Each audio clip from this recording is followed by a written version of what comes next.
for my stream to actually have something to look at. Oh, and welcome. Hello and welcome to today's live stream. We're in the pre-race talk, and we should be in the joint pre-race talk at the minute, but I'm going to start up for not YouTube. known reasons, we For some unknown reason, we have something about the back broadcast is going wrong. the line on the English commentary. Am I right? I guess. Checking. But I will go It should into. be running now. Yeah, we're Dan Atomic and Szandor Czirjak being for you there. And I will look if the stream is already on the air. Because obviously we run separate streams today. Interestingly, my thumbnail has completely overrun the Lom Cup thumbnail for an AZcom stream. So it uses my thumbnail now instead of what Teague has made. Lol. Okay, everything works. Nice. Or at least now it works. I see. Okay, I see German stream online.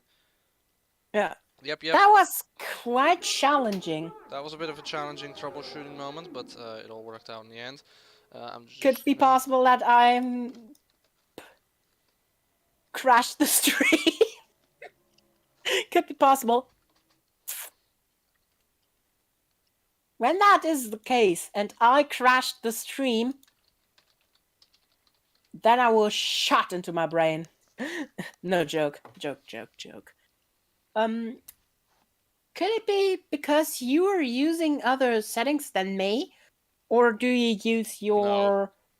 Because I use different settings than Teague is, and yet both streams are still going okay there, right? Yeah. I mean that my stream is going off. Then I will shut into my... Yeah, okay. I tested on the Lom channel, it's also working. So, should I put the live stream offline? The other live stream? No. I guess yes. Keep everything up. It's okay now, don't do anything. Okay. So, we're running now on a joint pre-show to give you a short time plan. And then going into separate commentaries, being back with a joint after show. Yes. So that's the plan for today. That's what we'll be doing. And yeah. Well, for now, we split ways, and then we'll meet each other again at the end. Yeah. For the okay. And I just noticed that I forgot putting in something I'll have to put in. And that's the lower third we're using over on AZcom. Okay, then we're sorry, but what we can do is literally talk about what's happening. Obviously. Because yeah, we will literally have the race today which is Alright, it's time. Here we go. Oh, is the race starting? Here we go, ladies and gentlemen. Enjoy.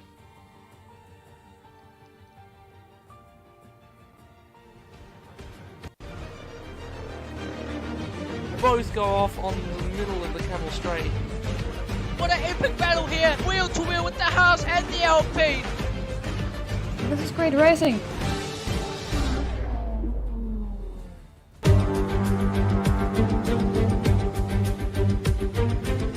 So, with that, ladies and gentlemen, welcome along to Season 2 Lom Cup EBN Sports Bahrain event, or as I like to call it, race of Bahrain here in Sakir, Bahrain. 15 corners, a lot of interesting ones on this circuit specifically. We've got 3 DRS zones, so there are also overtaking possibilities. A bit of elevation going from one side to the other.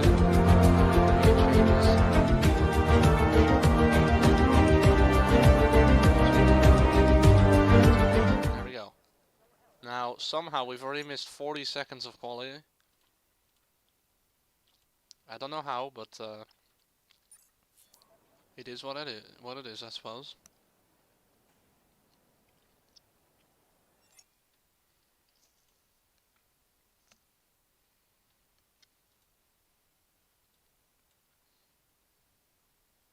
Oh dear, no. There we go. Alright.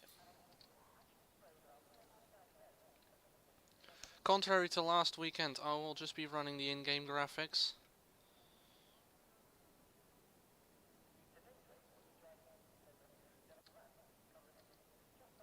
As a test, and if performance is really good this week. If it's a bit too good, I will try a sim hub. If it's okay, then I'll stay at this. Anyways, I see a Red Bull pit crew taking blankets off a car there. There's a McLaren in the background also getting ready. Mercedes getting ready now. Raikko's Sar becomes the first car to go out of the pit lane.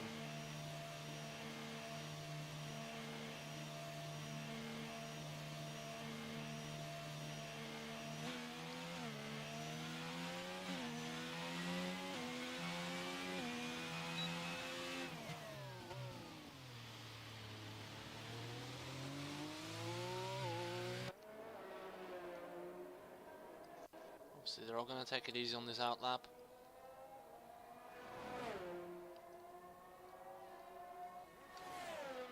Well, wouldn't it be so much more amazing if we had name tags for the drivers on the map or something, but no.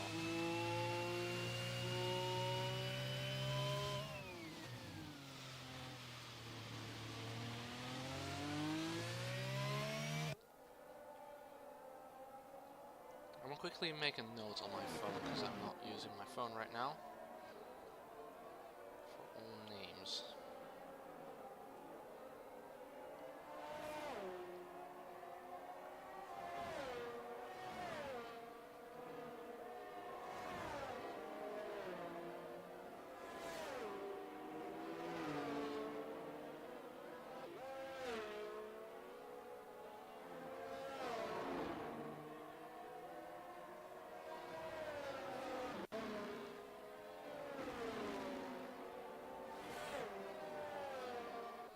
So yeah, while we let these cars do their first laps, we'll just be chilling here for a second.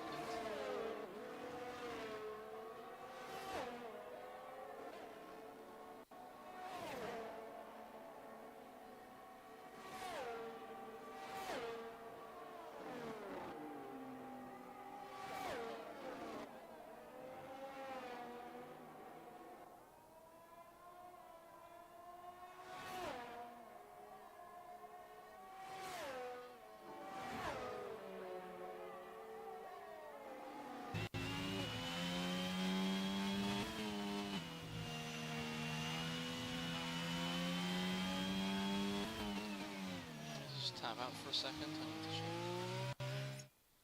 Okay, I guess I need to completely tab out.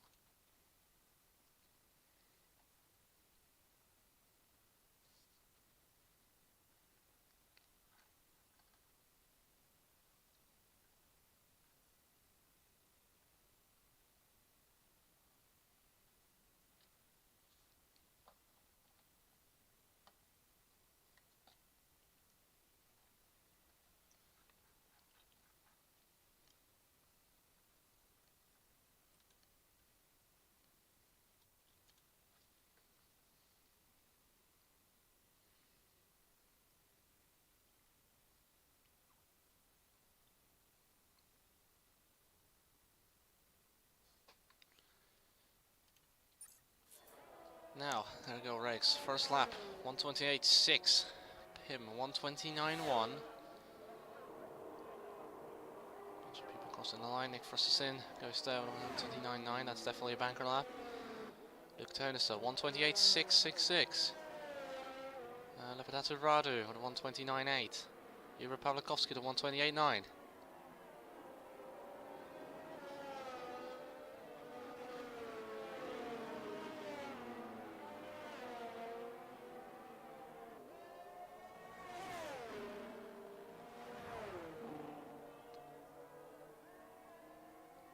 Just noting to myself here.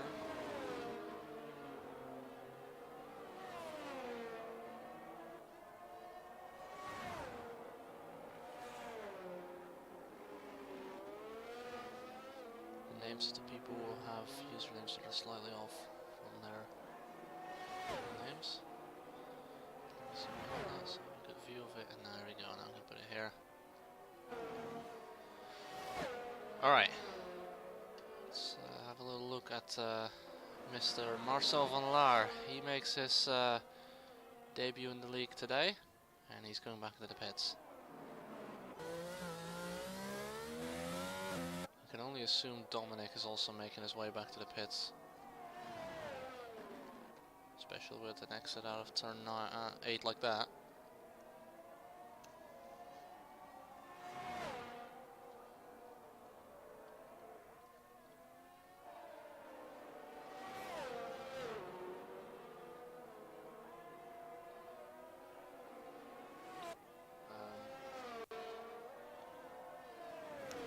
I'm not sure if that's my game or is the EBN logo like really low quality.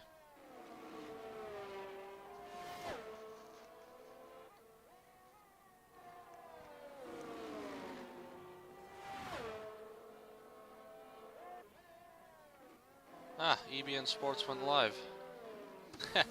Amazing, Nino did wake up after all. I would love to see the conversation around that one.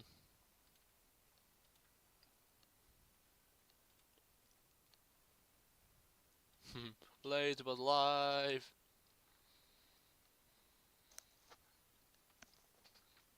Obviously, with everything we have, Lucas, who, well, that's actually one thing I need to mention as well. Lucas Derksen, he's not driving today. He is present and he is streaming, but he's on live support. He's said from himself, he's a bit ill today, so he won't be racing.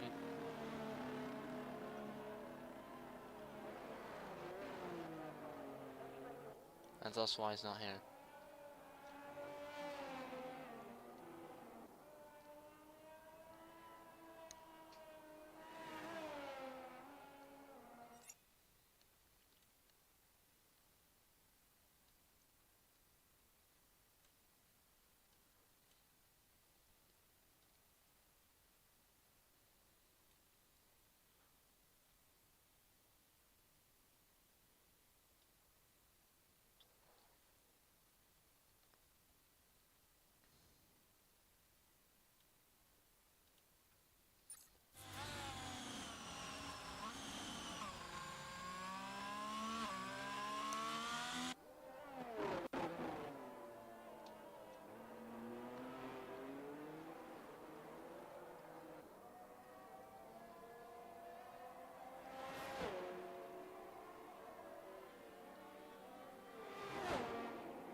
Obviously, there's a very low chance we'll see anyone on any other tires and softs. Well, that's just short qualities for you. There is Nino.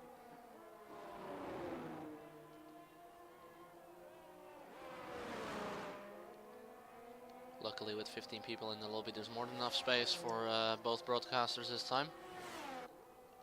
Otherwise, normally there's obviously only one available spot because we have Tig as the league owner and then one broadcaster. One time we made the whole system just in case. But luckily, there's not always 20 drivers, so it's more than fine enough. Anyways, lap started by Raiko Sar and Marcel van Laar. Now, both are relatively fast. Marcel van Laar's already shown his time trial times. He's faster than Lucas, apparently. But, as Raiko Sar himself says, that could just be because he's a time trial merchant. Oh, and he's gone round. Well, talk about being a time trial merchant. Throw it away. Obviously, in time trial, you can just restart your lap as many times as you want. Unfortunately, you have limited time here. Oh dear, why would you be revving like that?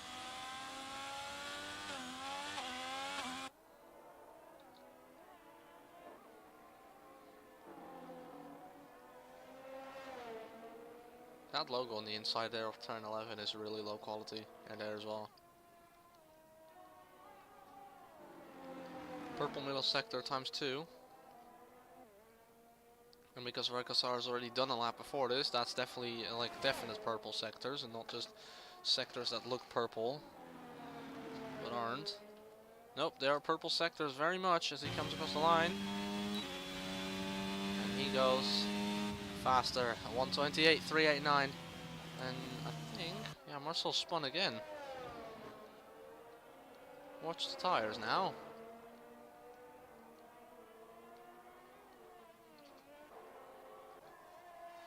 Anyways, here's Milan Derksen and Pim Groenewegen. 129.3 becomes 128.7. Impressive lap from Milan Derksen here.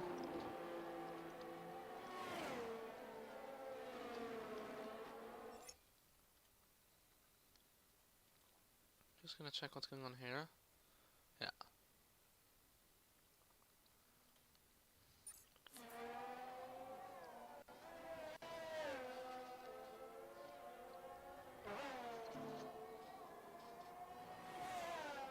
Another man who makes his debut here today, despite having been in this league for a while now, is Burak. Now, he's the only guy in the league who never gave us a first name. So we just call him Burak. That's it.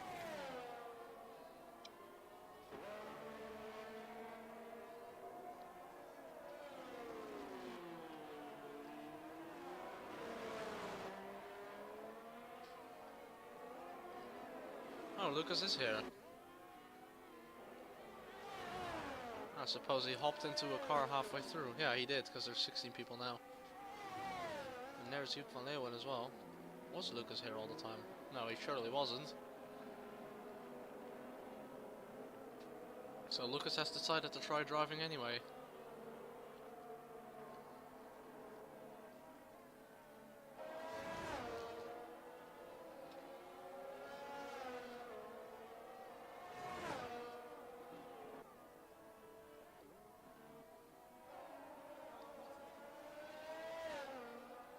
Let's watch Joshua Marshall, shall we? Meanwhile, Luke Teunissen's gone to a 128.483, so he's beaten Rijk's original lap. So both are very much improving.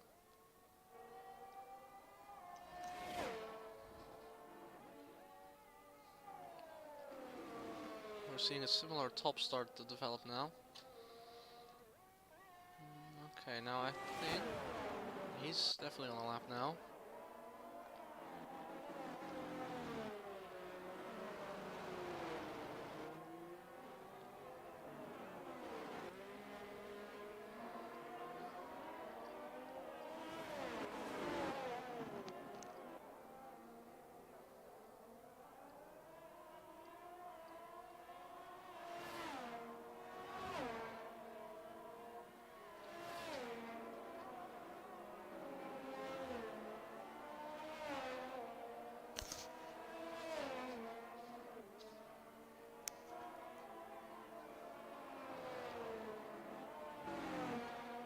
So now he's already run out of ERS, he's definitely not on the lap.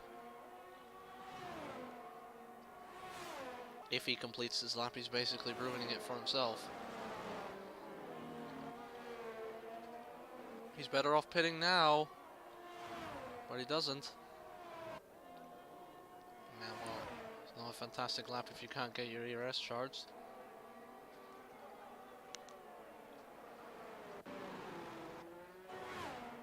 It's not a good day at the moment for the Alfa Romeo duo.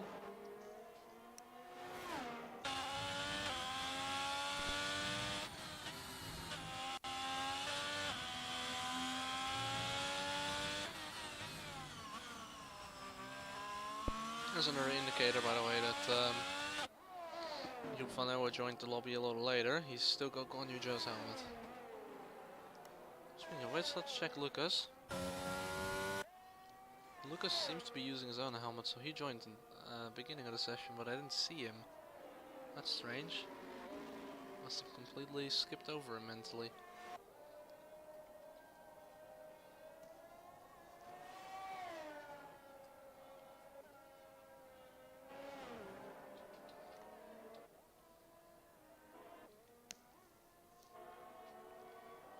corner to go for Joep van Leeuwen. He's run out of ERS. If he pits now, he could still do another lap, he chooses not to. And he goes to 9th regardless of having ERS or not.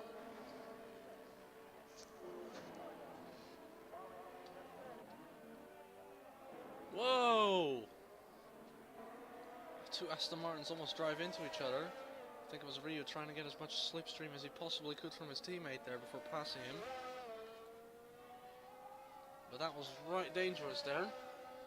Now I'm not sure if what was shown there for the second sector was slower than his own personal best or compared to first place, because if that was compared to first place, that was an amazing second sector then.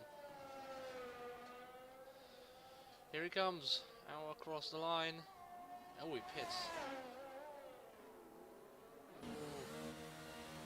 Ryu, I don't think you have enough time to get back in and out quick enough for another lap.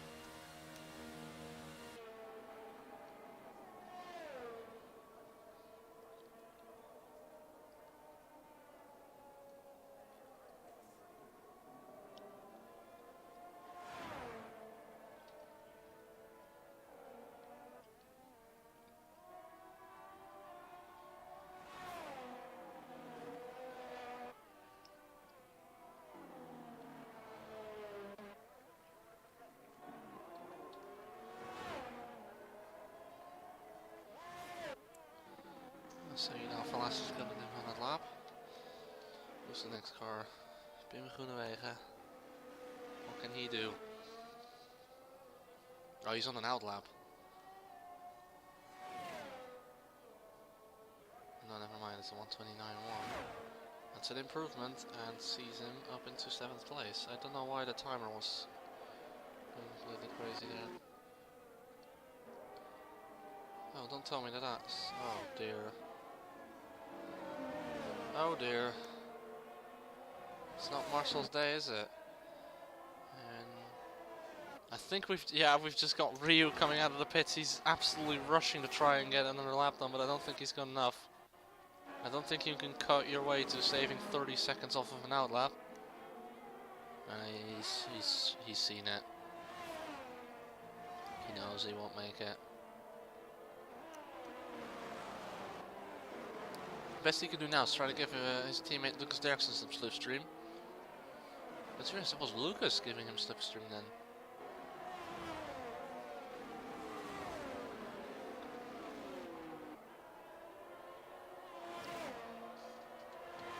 People going all over the place. We've got... Is he waiting to finish the session, or what is he doing?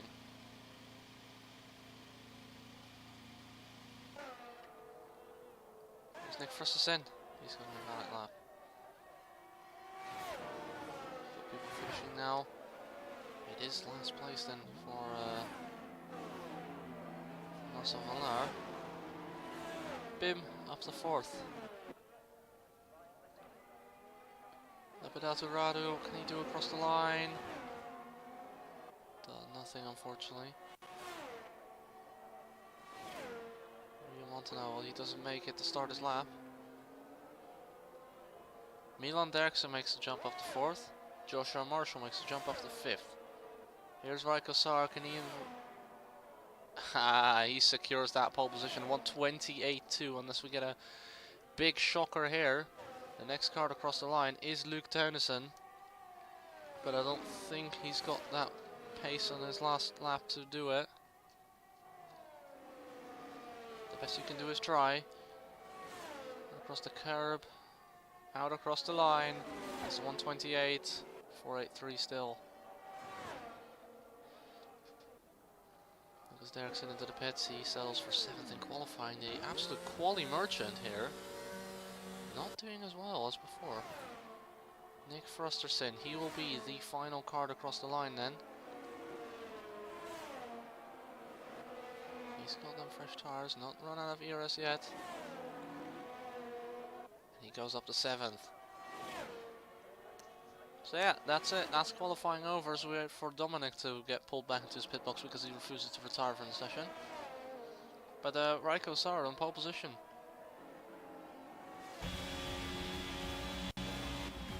Big surprise? No.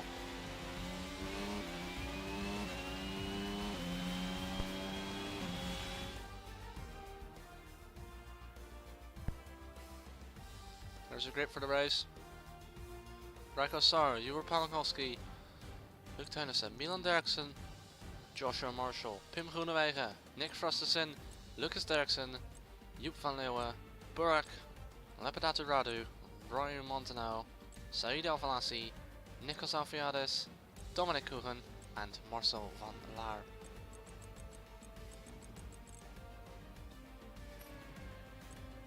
As far as I know, there shouldn't be any grid penalties. There are no grid penalties, just invalidated lap times and warnings. Let's get ready for some racing. Here under the lights at Bahrain.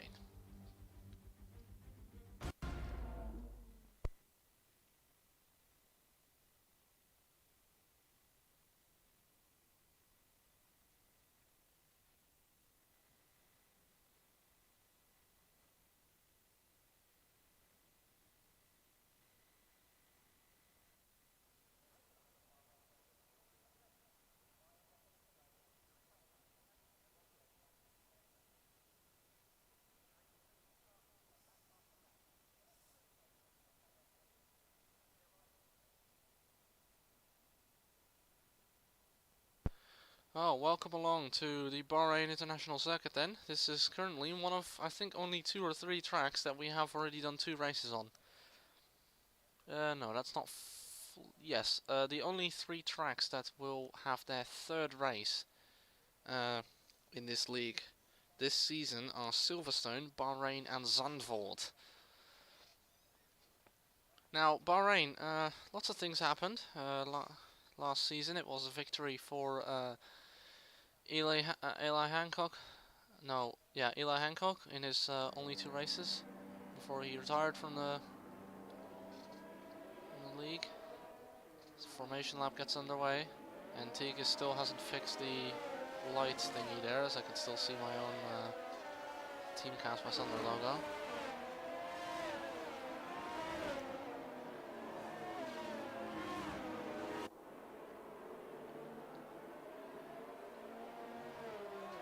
So yeah. Oh dear, ladies and gentlemen, it's happened again! It happened to me at Singapore, it's happened to Nino this time!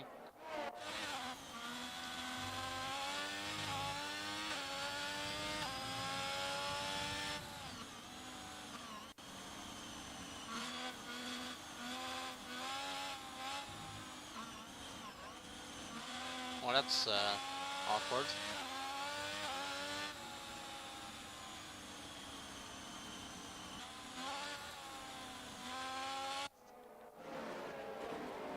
Predicted pit stop strategy, medium to hard, or soft, medium, medium. It is a risky strategy, but I think soft, medium does not seem like a viable strategy on a track like Bahrain.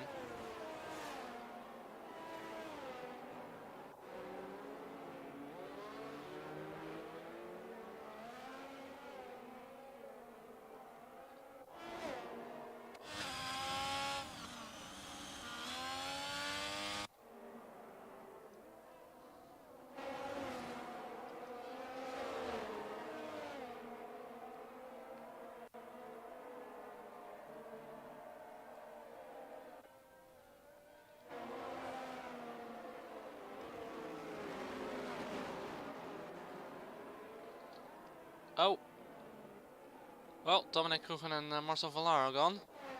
We've got the first cars now driving on to go into that grid spot. Is that Rako Sar just driving straight onto it? Yeah.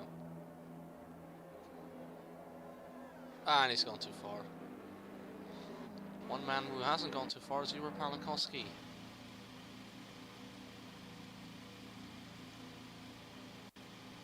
So we'll see people, and we wait for Nino to pull up to their grid spot, I suppose. No, we don't have to wait for Nino, we have to wait for other people who are not there yet. Here we go. 5 red lights to the Bahrain race. And they're out! And revving And we're on the way, and as expected, I can already see a great start from Milan Derksen, who's starting on mediums. Raiko Sar has already dropped to 4th. Not the best of starts for him. Luke Teunissen and Ivo Panakowski going at it instead, and there was almost contact there. We've had, I think, a bit of contact down the middle of the pack. It doesn't seem like anyone's really lost as much, and round goes Joshua Marshall, and he's lost his suspension. And that is probably going to be an instant safety car. He's out of the race. And with Nino retiring, surely there should be some form of safety car now. But it doesn't seem like we're getting it. Well, that's F122 for you, managing to clear 2 cars in 10 seconds.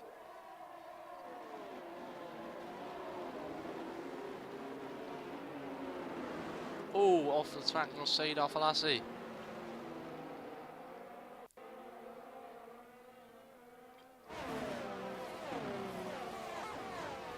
So far so good for the middle of the pack. Oh, I forgot. But that's rather gone off.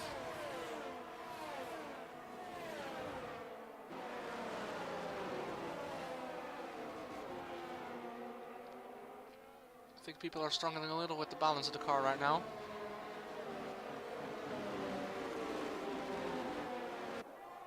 So not the dream start the Red Bull pair would have hoped for, because Luke Teunissen in the Mercedes leads.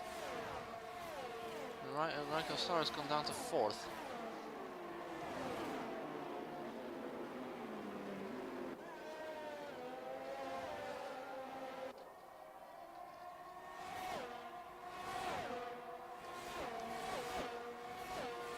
Milan Derksen trying on the outside. It's not going to work for now. A battle between Said Al-Falassi. No. I know, Said Al-Falassi going past Marcel Vallara.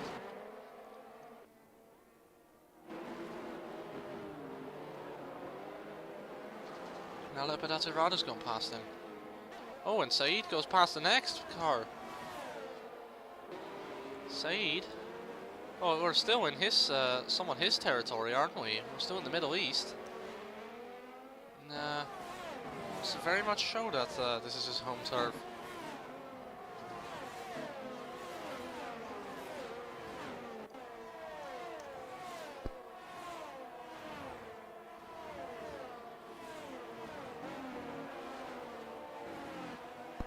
Rio Montano, straight on at turn 12. Oh, and was that someone spinning? Yes, that was Marcel Vallara going round. Well, he's not having his day.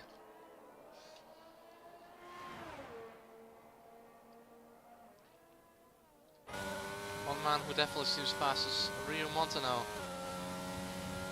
He's catching, and he's going for the move on Lepedati Radu, but Radu uses a bit of energy going towards the first corner. They're side by side.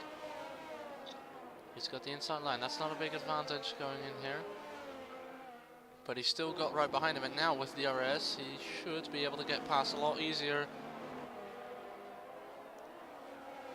Well, not as much as we thought it was going to be, but he gets the exit and the 11th position.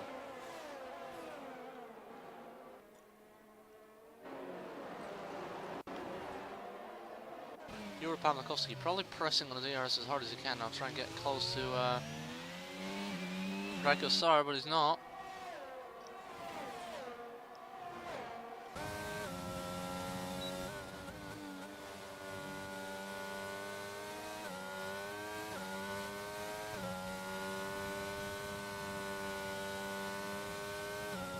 Oh, yellow flag. Marcel Valara's going round again.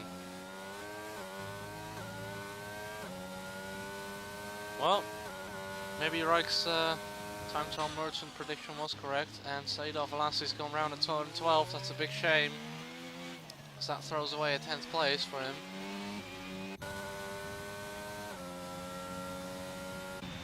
And luckily for Jure Pavlikovsky, he has DRS now. Oh, and Pim Groenewegen up into 5th past Nick Frusterson.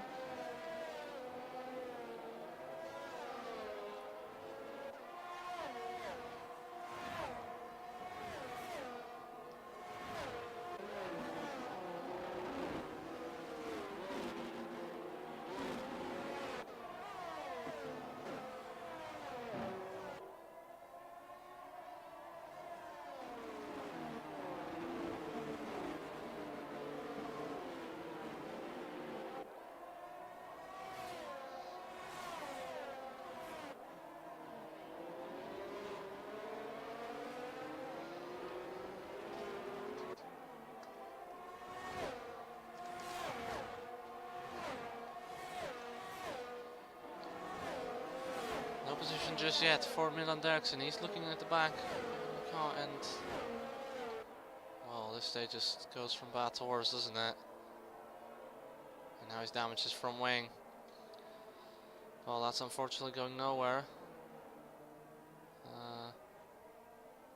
Not sure exactly what the thought behind that one was.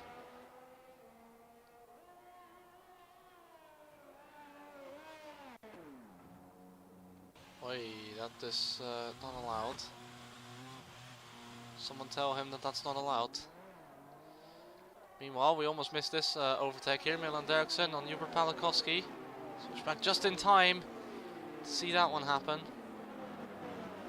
And he's up in the second place, but can he defend? Was he behind at the DRS detection point? No, he wasn't. Will Hubert Palakowski go right back at him on the inside of turn 4? Yes, he will. Can he hang it out around the outside? Yes, he can hang it out around the outside. Can he hang it out around the outside again? Yes, can he sitting it on the inside now? Well, he's going to have to hang it out around the outside for the 3rd time now, and unfortunately, well, 3 times is too much. But he tries to go for a switchback, and decides better of it.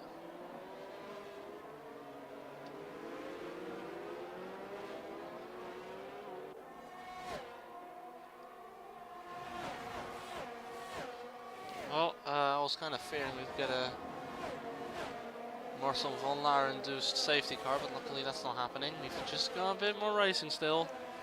Luckily this is Bahrain, where crashing is a bit less prevalent than other tracks. Now obviously this battle has cost them a lot of time to Rakkesar, and basically anyone behind them. Pim Groenewegen had the fastest lap, and 2 Williams, again on an interesting strategy. And they're very well cooperated though. Oh, here he comes. Milan Derksen with the DRS. More battery than Hubert Palakowski. Oh, and look at that. Being smart at the detection line. Staying ever so slightly behind so that he can be ahead coming out of turn 2. Well, maybe not. But have DRS when it comes to the DRS zone. And that was his advantage on Hubert Palakowski. But both seem to be pushing their batteries pretty hard right now. Stop aside. Well, there is Marcel van Laar. He's already a lap down now. Oh, and Joep van Leeuwen passed Burak. Seems like a fairly straightforward move. Down the inside of turn 4, but we've got Milan Derksen now past Hubert Palakowski, but can he pull away? This is what he's looking for. DRS off of a lapped car. That's gonna help him.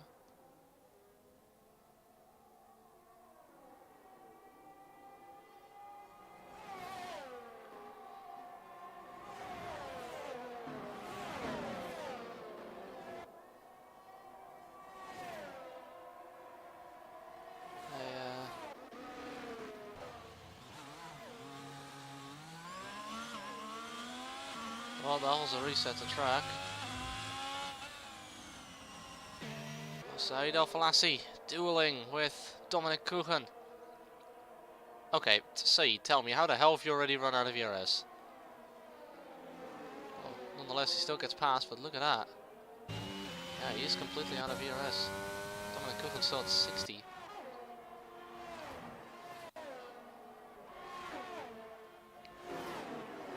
Close enough for Hubert Palakowski to try something. How about Burak? Nope. Looks like Milan's got this one in the bag for now.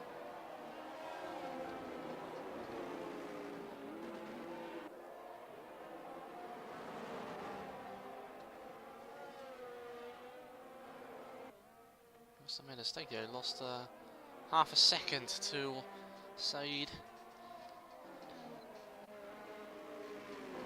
A lot of close chasers here, but the interesting one for me is Burak chasing Joep van Leeuwen on a harder tire compound.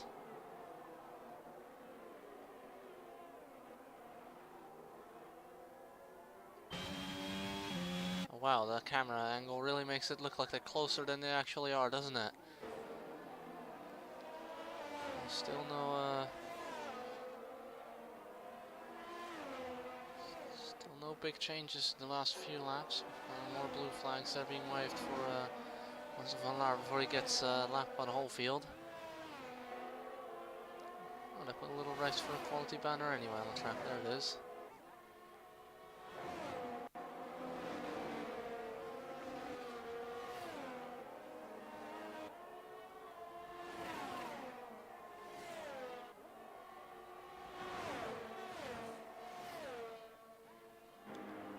Burak on the outside of Joep van Leeuwen. His advantage is that Joep van Leeuwen's already run out of ERS. He's still on the inside. Don't touch now. Oh, we've got someone off. Lucas Derrickson's gone round out of turn 2. I caught that one in the background while we were watching the fight for what is now 7th place. And speaking of that fight for 7th place, it looks like Joep van Leeuwen has stayed ahead. We throw in a little Daytona 500 strategy here. I see. You can see he's clearly faster. You can see how fast he's driving now. Well, there are technically no rules that prevent you from... I mean, considering he's not holding anyone up because he's ghosting, there is technically no rule that disallows the well, being a lap down and giving your teammate DRS. I mean, we saw that one, as you said, virtual Daytona 500 with a cheating incident there where Williams esports team, what a disaster that the official F1 team's esports team resorts to tactics like these to get the win. First of all, breaking a rule. There you go, fastest lap. If he is really this fast, then that's a massive advantage for Joep van Leeuwen, because that means that no matter what he does, Marcel will always be ahead of him. The only annoying thing I think for him here is that he will be blocked the whole time. Yeah, Milan Derksen not really gaining much time on Luc Teunissen here. I'd say that at this point he's kind of just more looking for a podium rather than a win.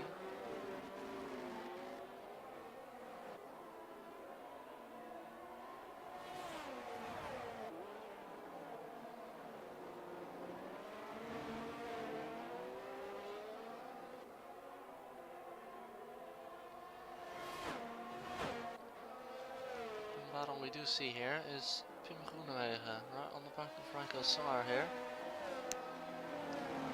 He's tasting those points for the Williams team.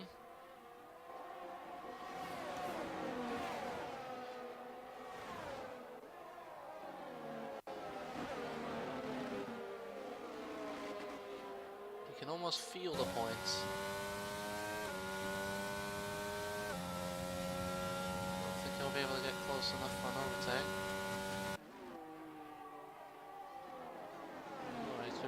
Koski having a look at Milan Derksen there. Just having a look, so we've got Red Bulls in a Williams sandwich. What a tasty combination, the Williams and Red Bull team.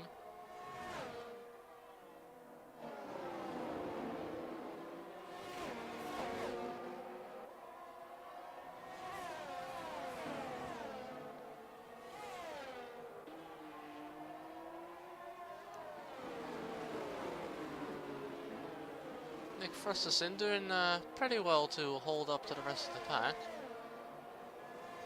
He might even start catching their DRS soon if they stay in this DRS train for too long, which is definitely going to happen. Because in this game it is a lot harder to overtake in a car than it seems to be in real life. One of them is driving ever so slightly further over the curb than you would think you would normally drive. Slightly different line there for Franco Saar. Maybe hopefully there's a bit of communication going on within that Red Bull team to try and coordinate this. Obviously they can't just casually swap positions, because that would put them very vulnerable to the Williams that's right behind them. And I think we've got Juraj Koski running out of ERS at this point. We've got a lot of missing ERS here.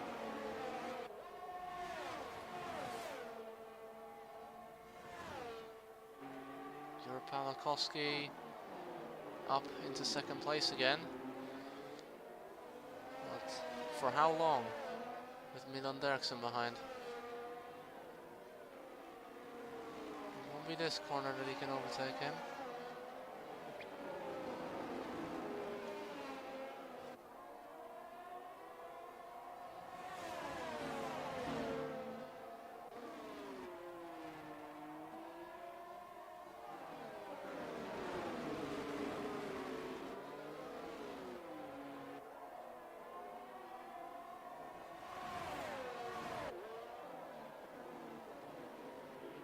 Whoa, I think there was a bit of contact there between Milan Derksen and Jur Pawlikowski, because he went big drift into turn 10, slash out of it, and we've got lots of chaos behind them. Rijks having a look on Milan Derksen, Pim Groeneweg having a look on Rijks.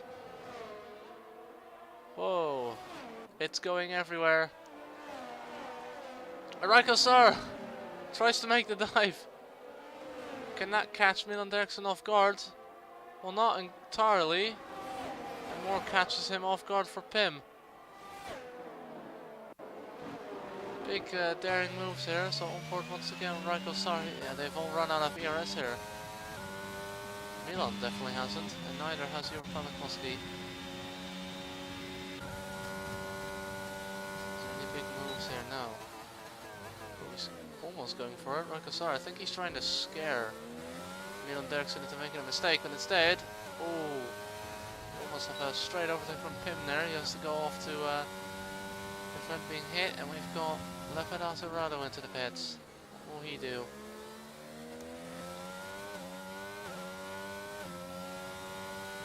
He's going on to Hearts, probably to the end then.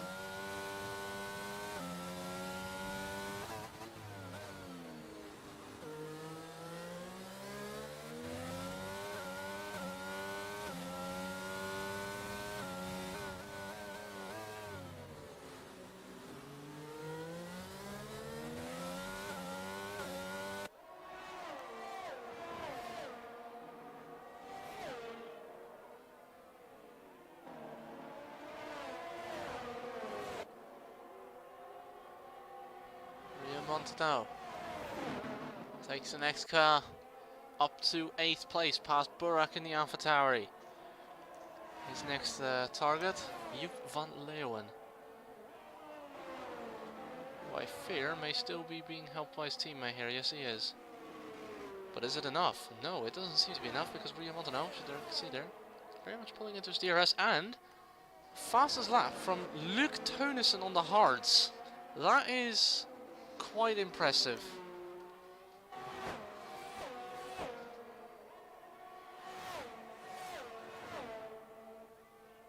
The only disadvantage Rio has here is that his teammate ahead always has DRS.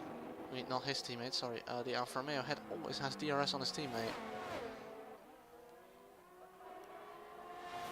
Well, maybe I shouldn't have said anything, because the moment that I see that happen, he doesn't have DRS anymore.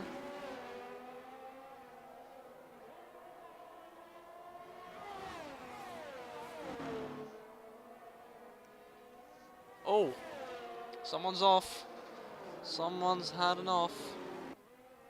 And it is Dominic Kuchen, who's gone off down at Nikita Mazepin's favourite wall.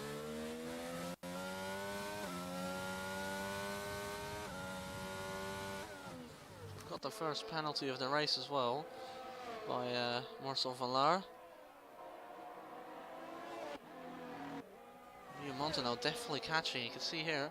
Oh, and speaking of first penalty, we got another one. Lepidotto picks up. Oh, excuse me. Picks up the first penalty. But yeah, Bahrain is a track where you don't really pick up that penalties that quickly. This is going to be a big advantage for Rio Montano. The advantage that Marcel van Laar has in this game is that this is no into the pits for the Alfa Romeo. That seemed like a bit of an early breaking point, wasn't it, for Joep van Leeuwen? There we go, and he's no longer ghosting either. Milan Derksen onto the hards. There's the pit stop from Joep van Leeuwen, goes onto hards as well. A good pit stop overall for him. Into the pits as well is Nikos Alfiadis and Said Al-Falasi. Technically, oh, he comes out only just ahead, both on the hard tires. Technically, this is the point where if you're on the hards, you can almost pit onto mediums and make that to the end. I remember someone in a channel saying that it was about 15 laps in and the mediums would be at 55. So that would mean at the end of this lap, pitting for mediums would make it that you can bring them to the end of the race with no big problems. And considering I had to go into the big problems zone in Mexico to get to the end, and unfortunately got the bad side of that.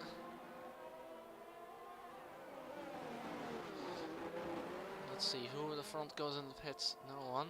Oh yes, Raiko Sar pits, and so does Punkunaiha.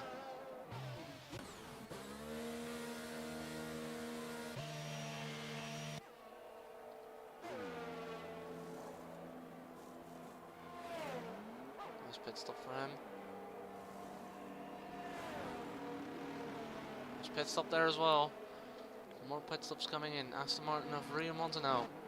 He's pitting. Now remember, where will he come out compared to Joep van Leeuwen? He's just coming round on the main straight right now, and look at that. Rio Montano is clean ahead of him. Oh, and yeah, well that's what you get when you're on cold tires at Bahrain turn 1. You tend to almost go straight on there. This is one for Raiko Sar to try and push as hard as he can to try and get past. Now we have a Williams driver swap here, I think. Bit on cold tires, I suppose. So we have Raiko Sar, Milan Derksen and Pim Groenewegen still very close to each other. Pim dropping out of DRS there. And almost going straight on again. You just see the effect of cold tires on a track like Bahrain is enormous. You are enormously slow on that first lap, especially through heavy braking zones, because on low speeds that braking just doesn't activate. Luke Teunissen in the pit lane. Jure Pawlikowski takes the lead. And so is Nick Frostersen, he's in the pits as well. How about Burak? He stays out. Burak will therefore inherit second place. And so does Lucas Derksen. Lucas Derksen will inherit third. For now.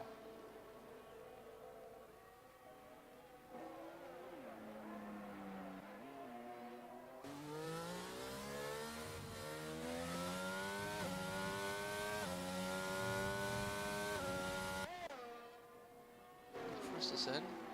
Oh, this is going to be side by side. They make contact. But Pim stays only just ahead. A lot of big time loss then for Pim. If he's going to be attacked by the McLaren that was about 2 seconds behind him all the time. Obviously Nick is going to have to try and get his tires up to temperature as fast as possible. Now the best way to do that is by going through these corners at almost full steering lock. And we have someone off again. Yeah, I was about to say, I'm going to start assuming that that's Dominic by default now.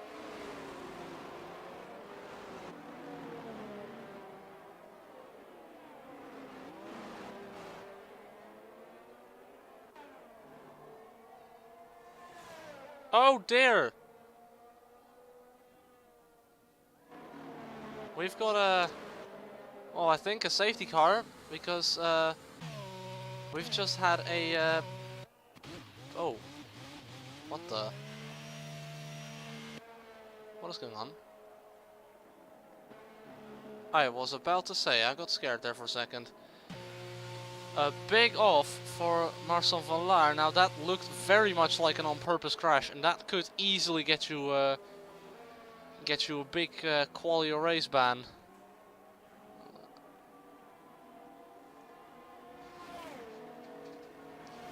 This is a big profit for all the people who haven't pitted yet. Same for Jure Pawlikowski, who still ends up behind Hubert somehow. So here's your current order order after pit stops. Luc Teunissen, Jubbe Pamakovsky, Branko Sar, Milan Derksen, Pim Groenewegen, Nick Frastersen, Burak, Lucas Derksen, Rio Montano, Luc van Leeuwen, Lapadata Radu, Said Al-Falassi, Nikos Alfiades and Dominic Kuchen. Now, none of them are lapped, so that's good for them. So that's why we're seeing Dominic, for example, go in now.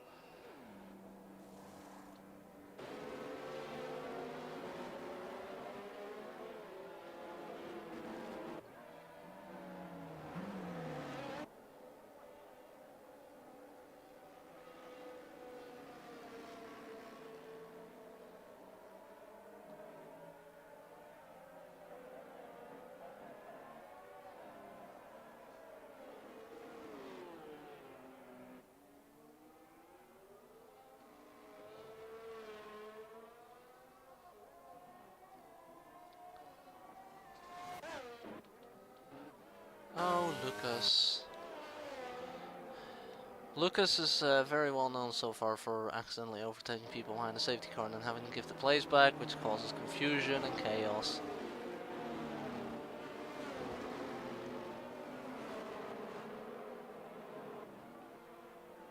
Let's hope his teammate doesn't drive straight into him like what happened to Mark Webber.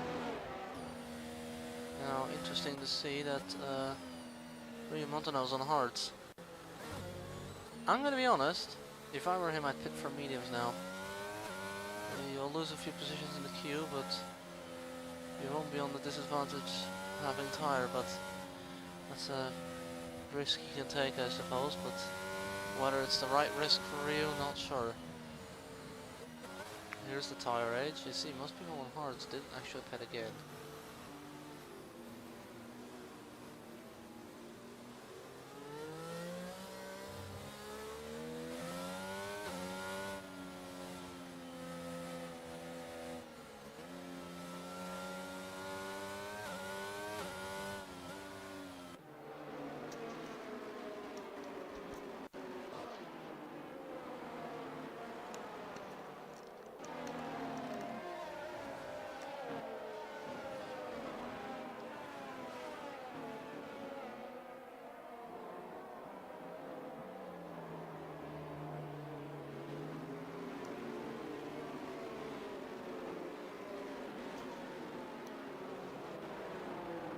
That's going to be a discussion for the stewards later.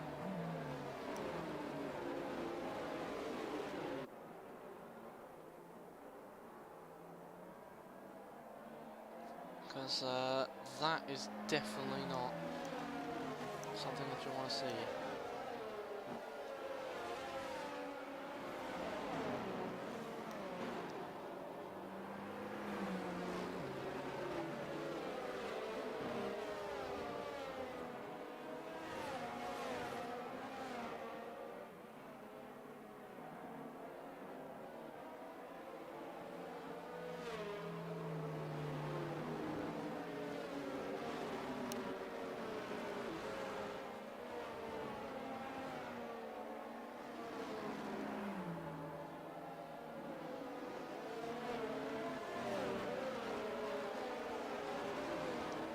So, safety car in this lap.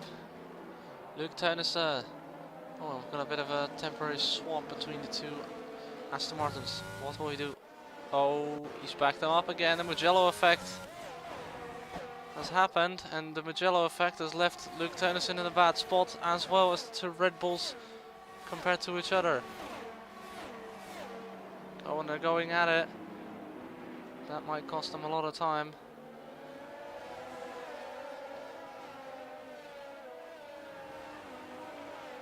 Hasn't cost them too much time, but running side by side like this for too long is not a good benefit to have either. They're going to want to get out this battle as soon as they can. Sar, oh, he's going to have to give that place up to his teammate then. Oh, he's not giving that one up. That was a dive bomb and a half. Unfortunately, leaves him very compromised on the exit. But into turn 10, he's got the inside line and the advantage, and we have another push from the Williams against the Red Bull, and this time Milan Derksen doesn't come off very well. He drops to 8th, I've got Pim also dropping the 5th with it.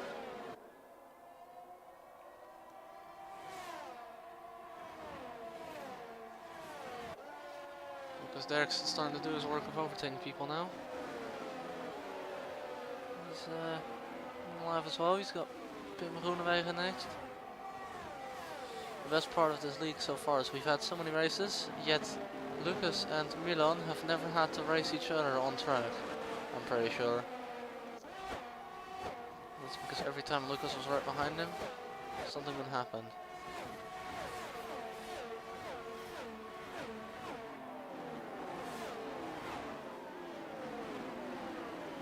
Oh!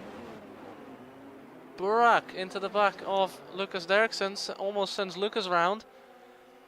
And now we finally got, I was going to say we finally got a battle of the brothers, but a bit too far away for that. Burak drops to 10th, and it's more contact everywhere. This time it's Rio Montano who comes off worse. Their contacts are all over the place suddenly.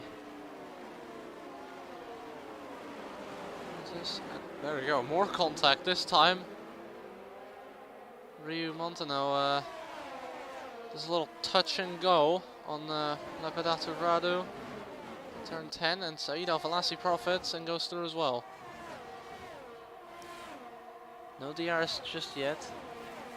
Ranko Sar's going to have to push if he wants to get close to Luke Teunissen, but Luke Teunissen seems absolutely on form today. Absolutely unstoppable.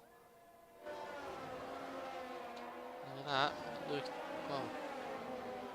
Dominic Kuchen actually making up places. Wow. Could he still score top 10 despite how badly things have gone so far? There's Luke Teunissen with your fastest lap already. DRS enabled.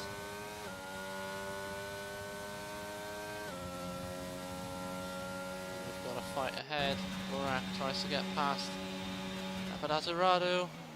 He's on the inside. Lepidatu Radu does miss his braking a little.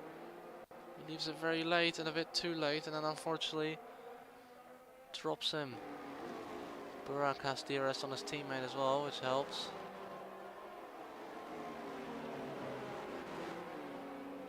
All good right now, except Lepidatu Radu goes off.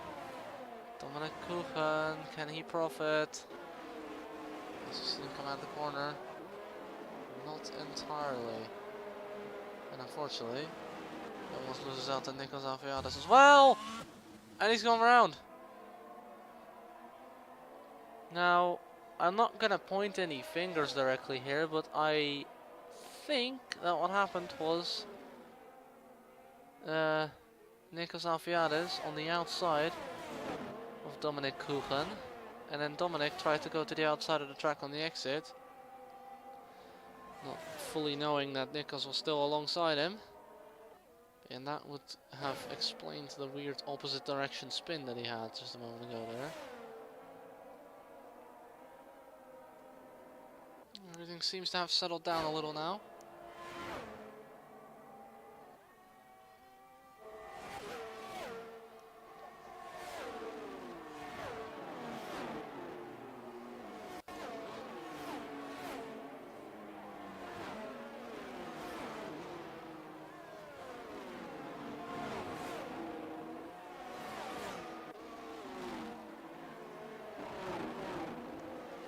Oh, 3 seconds for Said Al-Falassi for multiple warnings.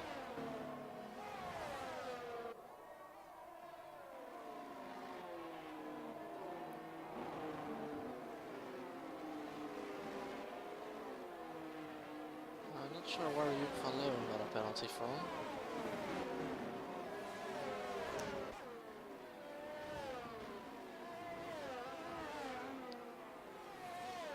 Now Dominic Kuchen picks himself up a 3-second time penalty.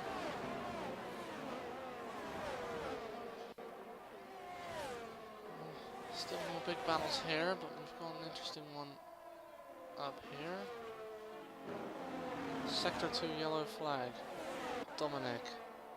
Well, when it goes bad, it goes bad, and this time it wasn't really, well, again, I'm not pointing fingers, but I'm just going to say it wasn't really his fault. You never know, it could be his fault though, but I'm not speculating.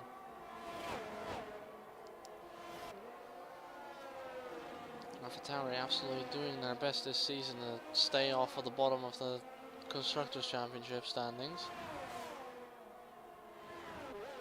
Now, interestingly in this race what I'm seeing is no Ferrari drivers. You know, I only thought about it now, but Marian Zink and Rafael Spreng are both missing from this race. I'm not sure what they're doing exactly.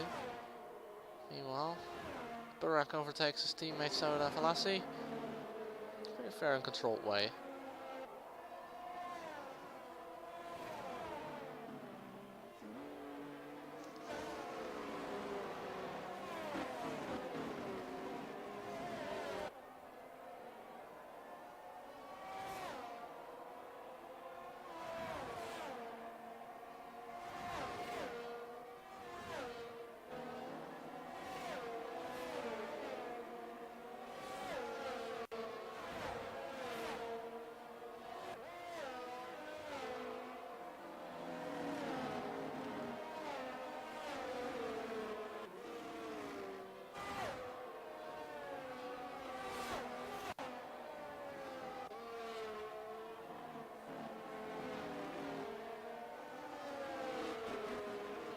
The battle's at. It seems that Nick Frosterson is the closest car to their nearest competitor. And let's actually focus on now. Let's see a possible move here from him, as we see a possible move on the two Red Bulls as well. Nick Frosterson leaves his braking really late, a bit too late. And unfortunately it was too late. Raiko Sar meanwhile up to second place. But that battle isn't fully done yet. They're still not done. And now he's ahead. Nick Frosterson there, he left his braking really late. I don't think he should have left it that late. He would have been fine if he didn't. And that's now cost him, the ability to have been in front now. Obviously, it seems to be either a rookie curse or a rookie blessing in this league, because we've had Rafael Spreng win a race on debut. We've had Marian Zink winning a race on debut, but we've also had debuts such as Marcel Valar in this race, and well, Nick Frosterson in Abu Dhabi, retiring from the race there as well.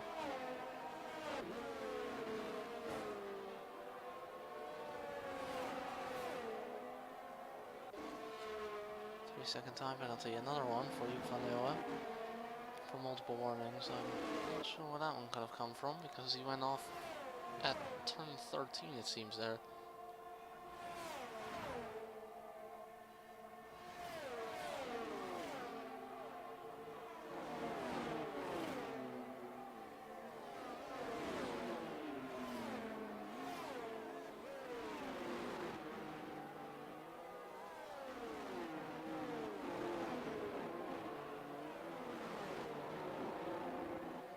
Doesn't look like any upcoming move now. These are the important stages though, because we've got big battles going on here, and they are all for those positions, and it's not going to have any more pit stops. There is not going to be another safety car, because that is too late by now for one to come out.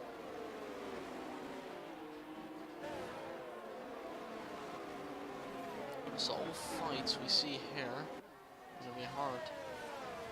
We're not going to take it easy on each other anymore.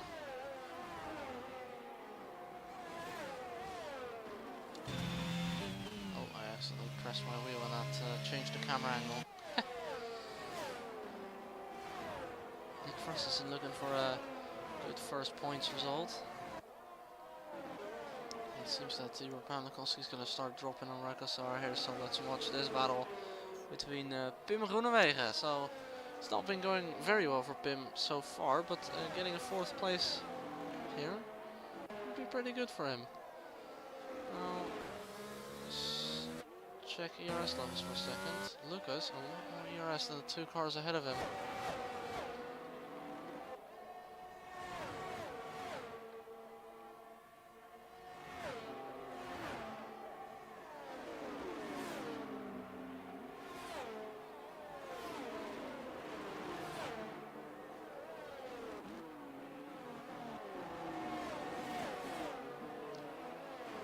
Red Bulls, they're not quite done battling yet. They've gone really close again. But yeah, if I were one of the two drivers communicating with each other, I'd let Raiko Sar be ahead of the two. Because, well, he's at the top of the championship standings. He's going to want to score the most points here. Obviously, it is still very early in the championship, but hey, 2 points can decide a lot, and in this case, it's 3 points for second and third. There's 3 points difference between that, and well, 3 points could have made the difference for example, Jure Pawlikowski to win the championship, and Nick Frustesen almost gets past Pim Groenewegen. He's going to try and stay close as he can, and then try to get through on the straight. What can he do to the final corner? Take that esports wide braking line. Take no curb on the exit to minimize exit speed loss. And surely we're not going to see a double overtake from Lucas Derksen here. Surely not. But surely we do! Lucas Derksen round the outside of both cars. Up into 4th place. What a move. Nick Frustesen. He's trying to hold on to that position. He's got the inside line to the next few corners, and that seemed to be the more beneficial line. I'll make sure to not touch each other too hard, guys. But Pim Groenewegen gets ahead. Surprising.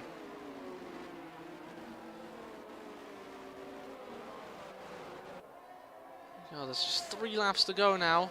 It's all coming down to this. This is the fun part that we've been waiting for.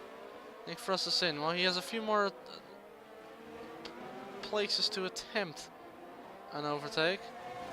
This is one of them, but it's better to stay behind and wait for that main straight to come if you can stay close to your competitors.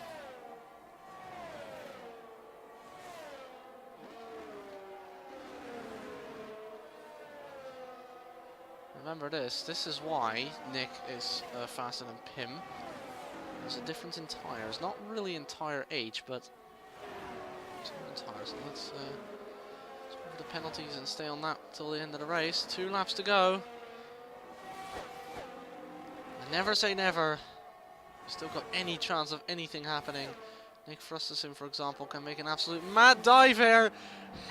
Exactly as I thought he was going to. He's going to put it on the inside. But Pim, again, superior traction, just more downforce maybe. And he just defends that one. Now if you're Nick, what do? You and your fellow racer, both out of ERS, finding each other over 5th place. What do you do if you're in their position? Rio Montano looking to scrape some more points down from this race. He's obviously going to easily get ahead of Joep van Leeuwen with the penalties. If he doesn't get past them on track anyway. Must have been a mistake from Joep van Leeuwen, because that's not really in a common overtaking location.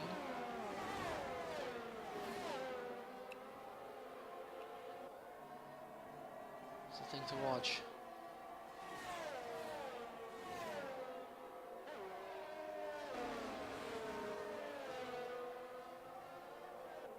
He's dropping back a little on Pim here. It's not good for him. It's, we should be a little closer now. Fastest lap from Luc Teunissen as he goes into the final lap. Battle of the Red Bulls here, very important, because they're definitely going to clash coming into turn 1. Who's going to go to the inside? Who's going to go to the outside? Looks like Jure Pawlikowski is going to be given the outside line by Raiko Sar, who manages to hold up to 2nd place. But on the next straight, what's going to happen here? Nothing happens at the back there as well at turn 1. Raiko Sar again defends that inside line. Hard racing, no team orders at Red Bull clearly. Oh, and they're going straight towards the wall! They've made contact on the exit of turn 4. Both of them managed to keep it going in a straight line. Jure Pawlikowski strips a few points away from Raiko Sar there for his championship lead. Well, not sure who's going to be talking to who about that one. that's a bit controversial. We still got a chance from Raikkonen to get past. Not really. Both have definitely run out of ERS now. Nick Frusselsen also too far back to make a move, unfortunately. That seems to be it then. We take one last look at a possible battle. There's too big of a distance between Lateradu. This man though, absolutely brilliant start to take the lead into turn 1 and never looked back since. Luke Teunissen finally picks up that victory. He wins the race of Bahrain. Second then is Hubert Pawlikowski ahead of championship leader Raikkonen Sar. Lucas Derksen with that brilliant double overtake in his current condition. 4th place. Pim Groenewegen takes up 5th. Nick Frusselsen 6th and his first point score. Milan Derksen a bit of a disappointed 7th. Rio Montano takes home a strong 8th place to what I think is now still him in 6th place in the championship. Burak, Joep van Leeuwen, they take home the points. Said Al-Falassi finishes only just outside the point, unfortunately. Now we have Lepadataradu, and unfortunately our midfield merchant Dominic manages to do it again. So here we go. That was it for today. And what a race. On a first victory for Luke Teunissen here. Lucas Derksen driver of the day, rightly so. I think he would be voted driver of the day if the opportunity arose anyway. A thrilling conclusion to another thrilling race, and that's the 3rd race in a row here as well that has had a rather thrilling conclusion. Hell, it might even be the 4th race in a row.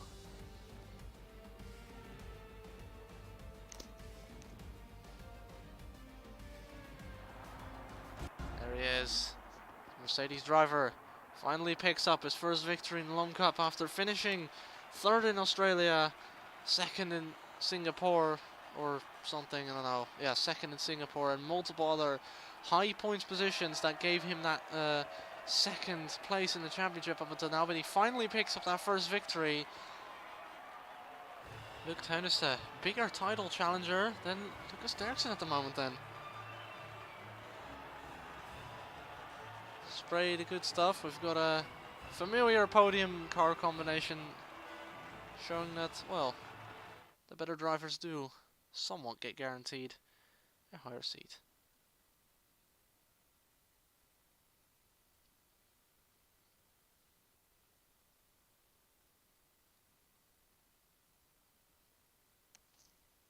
So I just wait for just a minute that we can hopefully get the results screen without it jumping straight to the lobby. That would be nice. Though I think it doesn't let me if I don't skip the podium cutscene. And it does. Nice. Oh, never mind, it doesn't. That's a shame. Well, all that we know is that we know the finishing order. We know Luke Teunissen took home full points. The win and the fastest lap. Worth a full 26-point whammy.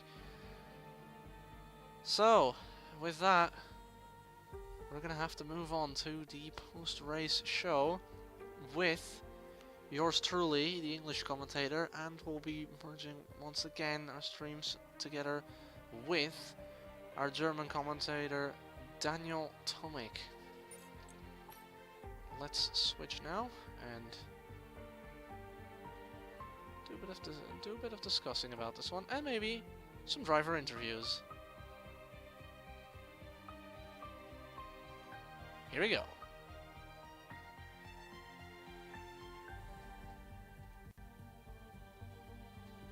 Okay, Daniel's currently still muted. I have to wait for them to Hello. Hello. So I guess if Daniel isn't The undeafened yet, then we can get Tigis in here right now.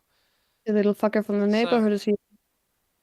So yeah, Nino pulls a Szandor again, yeah. Well, it happened to me before, now it's happened to Nino as well. 8-minute break. Shit. Well, that's a bit of comedy. It's not the first time that Not the first time that a commentator accidentally gets put into a Yeah. car. The enter key. It's funny how it happened twice. Anyways, we're going to have a bit of a interesting investigation here.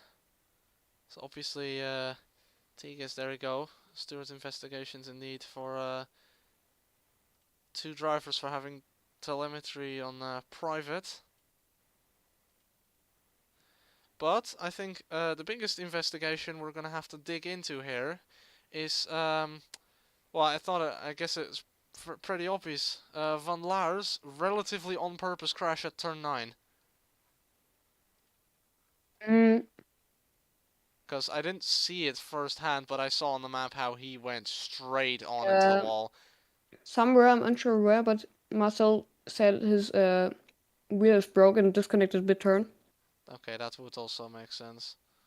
And it was just the timing Okay, let's see. that helped. No, not really helped, but seemingly helped Hubert. We've got an average penalty report. I mean, Oh my god, can Saeed please put his report in the thread before like just making an empty thread that just says something random like hi. yeah, it would be cool. It would be cool if he could like put his actual report in there instead of, oh hi, I'm just making this thread so that later I can put my report in there.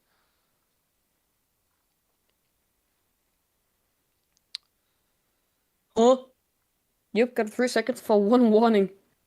No, for 2 warnings. Nice one. Game. Then I will go to unmute them. So I'm sorry, guys, I'm a bit late to the party. Is your stream over now? No. I go to an break of 8 minutes or so. That was a bit too much. Yeah, now being there. Hi. So a lot of stuff to unpack. A bit of controversy as well there between the 2 Red Bull teammates dragging each other towards the wall on the exit of turn 4. That was definitely. That was a moment. It was definitely something we have to discuss at least. Now, as far as I know, I mean, usually Raikosar was usually there for interviews, but he's left already, so I don't think Raikosar says he had a good start. Well, Who's there of the day? What do you think? So well, the game said Lucas, and I think a lot of people are going to agree. Especially with the move around the outside of 2 cars at turn 1 was pretty cool. Yeah, definitely it was. And luckily I caught that move in its full glory this time. So we've had this time we all agree with the game, I would say. In the past we've had too many cases of really good overtakes being going uncaught. Okay. Okay, now Saeed is just gonna have to start actually putting his report into the thing, because now there's SBA versus game that just says hi, and now there's SBA versus warning that just says E.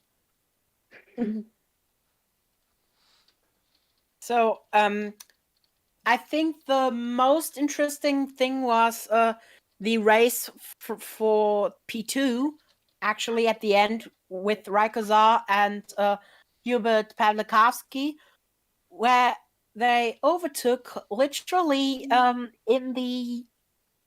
the E. You know what I mean. Not on the racetrack. They not overtook on the racetrack. Hubert not overtook on the racetrack. But beside, I think it's one of the bizarrest thing it's a very bizarre thing I saw there. Yeah, I thought he was pushed out. It was a very bizarre moment. I felt in the moment itself, I got almost scared as I thought they were going to go straight towards the wall, both of them. But luckily, they managed to. It was kind of more of an awkward moment because they both just kind of diagonally moved towards the wall without really slamming into it or going towards it at speed. They just kind of both slowed down while slowly closing in on the wall. Luckily, it all came out fine. They're still second and third, but unfortunately, I don't think it's in the order that they want to have finished in. Or at least, I think Raikkonen wouldn't have agreed with that one. I mean, sure, race 5 is a bit too early to call team orders due to championship standings and stuff, but if they want to race... Yeah, but it could have a huge impact on the board, of course. Let's see. So, I guess there will be some Thanks for talks reporting his on teammates. over... Who? No who way. reports whom? Raikkonen is reporting his teammate for the overtake off track. So I think there's something in the Red Bull team going on. This is a tough one to judge because, I mean, yeah, it was that Raikkonen made his line very clear where he was going and stuff, but the overtaking off the track part is not true because both cars were off the track, and in that case it doesn't count. But we're definitely going to have to look at... Yeah, it's... But I guess it would have... This is kind of a miscommunication moment. And I don't think it's a miscommunication moment. It's more like... okay, now... I guess it would be more of a problem in the whole season, because if a team is not working well together, the ways of winning the actual race when it depends on would be very small.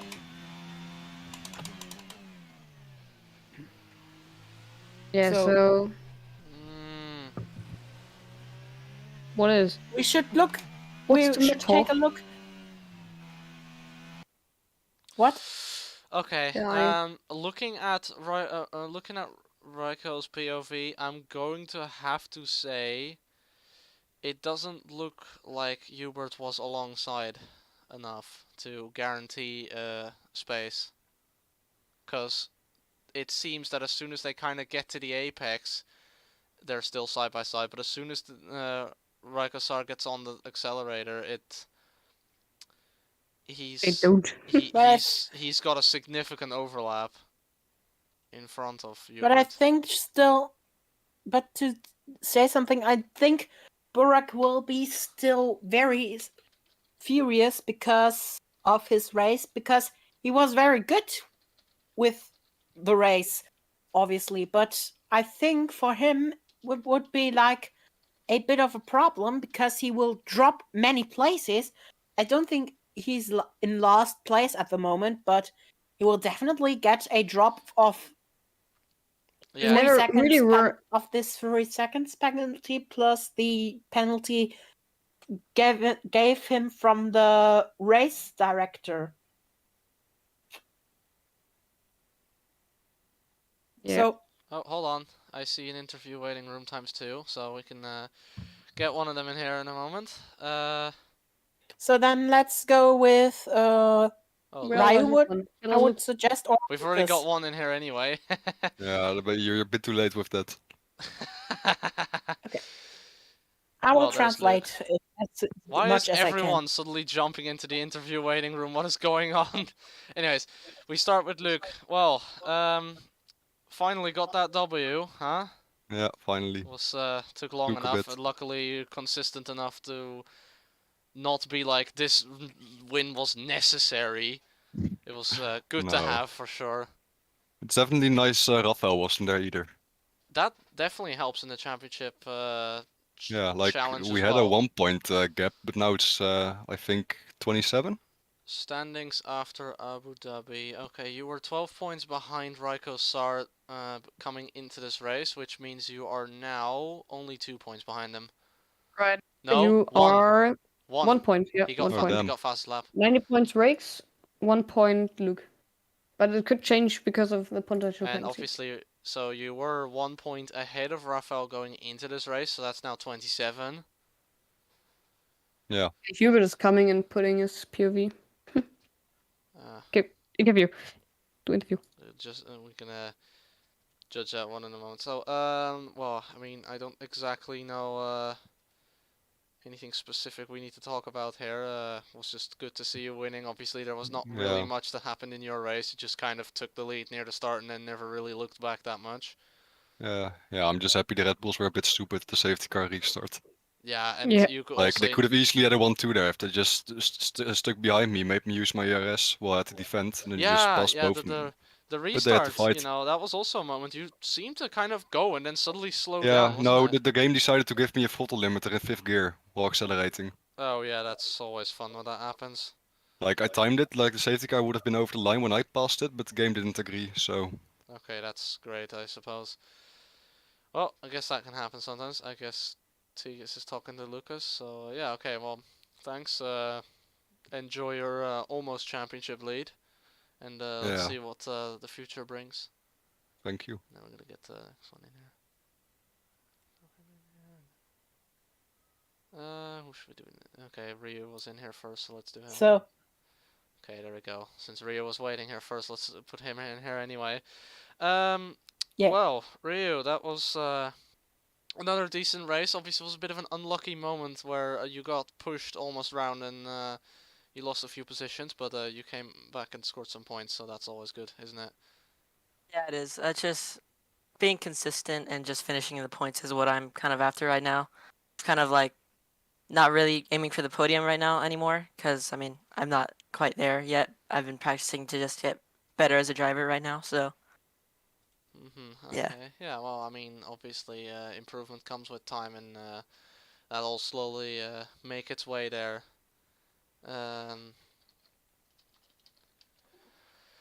So yeah, obviously, I mean, the podium is always some sort of target, but it's better to set yourself up for a lower position than be surprised by a podium than to think Yeah. you can win and then be nowhere near it.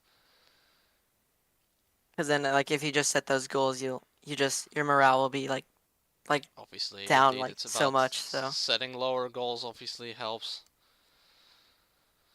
But yeah, I mean, obviously not much to talk about apart from that little incident you had somewhere. I don't recall exactly when it was, but it was that little moment where someone hit the back of your car and you lost a few positions. That's happened to a lot of people in this race, surprisingly.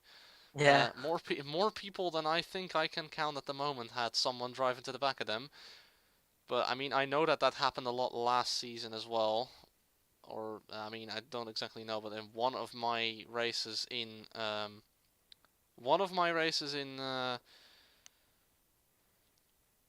Bahrain, I got hit in the back as well, and that cost me a podium. So it happens very often. Yeah, I mean, But yeah, okay. at least I was well, able to make the positions back, so Exactly, just you were happy able about to that. take them back. You looked very fast, especially in the first part of the race. You could definitely notice you were getting closer to a bunch of cars in front. You're just kind of chipping away at the positions there, and well, yeah. Well, let's see how we can do that next race, huh? And Yep. which 2 weeks from now. Oh yeah, of course. We have that little 2-week break now, of course. Yep. And then we got Baku coming up. That's gonna be interesting to see. Obviously, especially in this game, you profit most off of straight line speed, being the thing that helps you get past, rather than just outsmarting people. Unfortunately, slipstream isn't Yeah. that fantastic in this game. It's a bit crap, actually. But yeah, there's not much you can do about it, but try. So yeah, okay, thank you. Have Bye fun. bye. Yeah, I will. So I would guess we take Lucas next, right? Yes. Okay, we're gonna take Lucas next here. We just kind of pulled him in here in the middle of his conversation. Well, I was talking about my history lesson just died. Yes, it just So died. I only got have here. one lesson tomorrow. So... That's nice. Yeah, Anyways, well, that was mildly unexpected 4th place, even if the overtake was fairly straightforward at the end. It was actually a great overtake. Yeah, I mean, luckily I caught that one on the stream. Oh, when you it did? happened. Yes, amazing. So we can definitely make good use of that one. And yeah, well, P4, despite the state you're technically in, I don't think it P4 would have while on life affected support. you that much. But yeah, it's always great to. Think if I wasn't sick, I would have at least got a podium. Because I would have done race practice and shit. And my first lap of the day was actually my first qualifying lap. Which was, of course, far from ideal. My Racing League tools hasn't updated in a while, I see, because not the frickin' Abu Dhabi results aren't even in there yet. Oh, wait, did you use the FX stream or? No, I was using my own stream and I was just not using any graphics because screw that right now. It seemed to work a lot better. Oh, I got tagged around by Burok. Yeah, I noticed that as well. It's a good hit. Me. But as I already said, it happened to so many more people than I can count in this race that they got hit off the back. Yeah, Milan also got hit on the back by There we Pim. go. There's the championship standings right now. Lucas is actually 4th in the standings already. I already was 4th. After the previous race, also was 4th. Yeah, I think But you I'm were... like closer to Rafael now because he didn't drive this week. Yeah, and we have a 1-point battle at the top. Rakes versus Luke at the top, 1-point difference. It's an interesting difference. championship battle. Wasn't expecting Luke to be that competitive this season, but yeah, well, this race showed pace. Yeah, I was like, what the fuck would he do? He did like go at the game.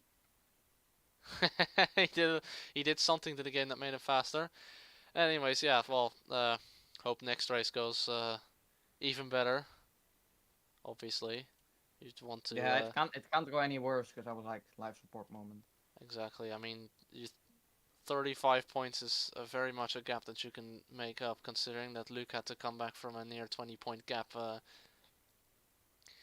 in these previous 1 or 2 races. So yeah, well, Yeah. let's see what we can do. Yes. Okay, no, I'll bring the next one. You can go talk to Luke again. Okay, we get the last one in here. And that is Hubert. Now, obviously, we can't get an interview with Raiko right now. I guess he doesn't want to, but obviously, if we have the other Red Bull, then well, we've got something to unpack here. No team orders, I suppose, in the team. Then it seemed. No. It was very. Well, I would say dysregulated, but it seemed fairly straightforward for most of the time battling, and I guess you two battling coming out of the safety car restart was more. I think I would more blame Luke for that one, but at the same time, that wasn't fully his fault. As he said, he tried to time his safety car restart as well as possible, that he would pass the safety car as soon as he got to the start-finish line, but the game decided to give him a throttle limiter in 5th gear. And, well, that put you two very close to each other, overtaking each other into turn 1, and yeah, well, I guess that cost you some time to him. And, yeah, well, obviously, the biggest moment was both of you kind of dragging towards the wall, and then somehow getting out of it without hitting it. Yep. So, yeah, I mean, obviously, I don't know what your opinion on that is. Well, again, as I said with Tigis, in the heat of the moment, it was more like, he didn't leave me enough space. Then watching the replay, I would be leaning more towards that we were both kind of, what's the word? We are both at fault, basically, a little bit. He could have gone a little to the right. I could have maybe turned less, but then again, I would have probably gone wide then. So. Yeah, exactly. Yeah. It just looked like it was a bit of a, I would say, miscommunication moment. Obviously, it's not like any of you two did it on purpose. It was just in the heat of the moment, especially coming into like the last 2 laps or so. You're trying everything to get those positions. Yes, exactly. Well, I'll just wait for the steward's opinion on this. Exactly. Obviously, we'll get the steward's opinion, and then, well, obviously, Let's see, where are you? You are 5th in the championship. That is still very, that's still very good for now. It obviously proves a lot of possibilities for now. You're actually the highest driver in the championship at the moment to have not won anything this season yet. Yep, unfortunately. But yeah, obviously, I mean, that happened to me. I only got that first win at Baku, and hey, guess which track is next? Baku. So well, we'll But have to that's see. in Maybe you can get that win at some there. We won't know. hopefully. I mean, That's in 2 weeks, right? yes. Yes, Yeah. thankfully. I won't be there next week. I'm going skiing. Oh, So, that's always nice. So yeah, yeah. you got a bit lucky there that you're there next week, and instead we got this weird race event together with another league that moves. Yeah, that was really lucky. Saeed wasn't very happy about that one, as Baku would no longer be on his birthday. Yeah. But yeah, okay. Now, well, hope from here on all races bring a lot more points. Of you can mount that title challenge as much as you did in previous season. Hopefully. I'll put Thank you you. back with with the 2 Lukes. Alright. Alright, enjoy. Alright, bye. The 2 Lukes. Anyways, yeah, let's... With the 2 Lukes. Luke and Lucas. Okay, let's, where are the AZcom interview? And we'll go back to the after race discussion. So, yeah, we're literally having some. Did we have something to talk about? No, not Or really. I'm are we done obviously with gonna it? do a little bit of a text interview with Saeed at the moment. Obviously, he wanted that one, but I can only focus really on one interview at the same time. So, but yeah, interesting to see the championship standings. Marian Zink still 6th in the championship, despite only having taken part in 2 races so far. Luke Tonissa still has his highest quali result is still only 3rd. And that is because the 5 poles of this season so far, we've had 1 for Lucas, 2 for Rafael, and 2 for Roy Kossar, and that's all the poles we've had so far. Funny enough, the fastest laps of these first 5 races are also only shared by the top 3, as well as that the top 3 has also already been on all 3 steps of the podium, with each obviously picking up a win. Each picking up a 2nd place, with Roy Kossar picking up 2 2nd places, and 3rd places with Luke having 3 3rd places and 1 3rd place for the other 2. So that's interesting. Yeah, a bit of a shame, obviously, that Milan Derksen's highest finish remains at 2 times 5th place, when it could have been 4th place this race very easily. Unfortunately, it was a bit of a big moment. Why to blame him for that? So he was not to blame for that. He got hit from behind by someone, and well, he tried to recover it. It's kind of funny how Lucas spins once and gets hit from behind, yet finishes higher than Milan, who got only hit once a little. But yeah, we had a lot of people going all over the place, and what was especially obvious in this race was how people struggled with the tires when they were just coming out of the pit lane, because, man, I think they were all over the track. There was also this one moment, I forgot exactly who it was, where two drivers were going side by side, where one had just come out of the pit lane and one went very deep. But I think the biggest problem is that you can't take something with a car with a setup being set to curves. So you have you have to look more for a speedy setup instead for a setup which is more for speed up curves. So I think Mercedes has in Bahrain, I think one of the biggest impacts. Of course, Red Bull is not to underrate for that, but we saw definitely that Raphael had the best car in the race for Bahrain. But do we have to say anything? No, not really. Okay, let's see. So- Okay, Hubert should have backed off, as wasn't his line at the time. No, I should have left Hubert a bit more space. This is no, I haven't. I'm not gonna compromise my line even more. I actually hold on. Let me quickly watch Hubert's POV here. Around the outside. Anyway, I around would the recommend to outside. go off air or Oh yeah. Oof. So- Personally, that was all. I would put a little bit of blame on Hubert. I'm not sure because I don't think Hubert was. Hold on, let me pitch my opinion there again. Can you show the clip on the stream, maybe? Because if yes, I would grab the stream literally. Okay, give me a second, I will. So So give me a second. I will have to just create a browser source, obviously, having the YouTube stream on it.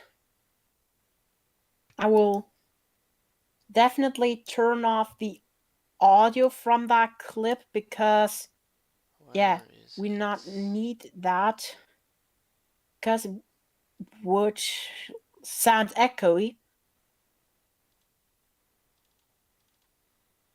So I'll just put it on loop here for a second, and I'll put it. If it's Second. oh, oops, Wait a second. I got the wrong transition, fellas. So while we talk here again, we'll see in the background the incident happening. I'll do that a few more times with other incidents.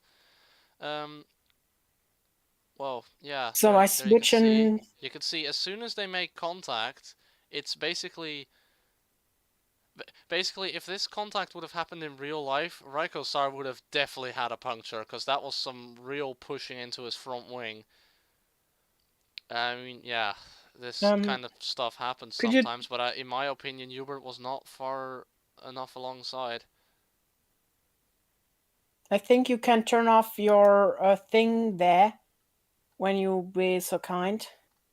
What Maybe. thing? Turn off what? The graphics for Discord because you can't see anything. You can definitely see it. So now, we're yeah. seeing this incident. So I think so that we can, or is that mine? No, it's not mine. So I want to show the incident once. So That we yeah, can there we talk go, about that. That's for sure one moment to be talked about. Let's see if we can find interesting other. I think the problem is that Hubert Okay, gone let's too see. far to the So Luke, right when I see that right. Luke goes again. Please be the reasonable steward. Tigges and Seed are going at it again. I think both are swap positions since Hubert over to Rex off track. Like Hubert might have been pushed off track by Rex, but maybe Rex should have done and get a penalty for that. But technically, I think he didn't do wrong. I But then Hubert still technically would overtook. say that is not pushed off the track. Still. But that's my personal opinion, so no guarantee for correctness, obviously. But let's look at this clip one last time before I will turn it off. We see that Raikos are getting the curve very smoothly, and maybe that I don't know really if he's going, if he saw Hubert or not. That's definitely something we can only see on his POV. Do you have his POV at the moment or not? Yes, I can get that POV as well. So if yes, we can put that on maybe because okay. that would show. Because you see that he is. I think you see that problem on the POV, he turned the... So what we can see definitely is that Raiko Tsar wants to drive to the left, so not being pushed, and Hubert is going far too wide, I would guess, when you look on the clip. Or what would you say, Szandor? What would you say? Right, not Because to be I played think... faster. But yeah, it's... Mhm. Anyway, so we quickly return to the interview with Said for a second. Indeed, as I said, so I said, just at a point how I feel right now, I said disappointing because I was P9 and dropped to last, and now I'm close to the points, and right now I'm peeling for a penalty removal since I was squeezed off, so obviously if that happens they can get at least 1 point for efforts anyway. So, yeah, so fair enough. How about you feel about the next race, apart from the fact that it's no longer on your birthday? So he says, yeah, happy birthday to myself in advance, but I don't see that's a big deal. As I move back by a week, at least I got to spend time with my family on my birthday.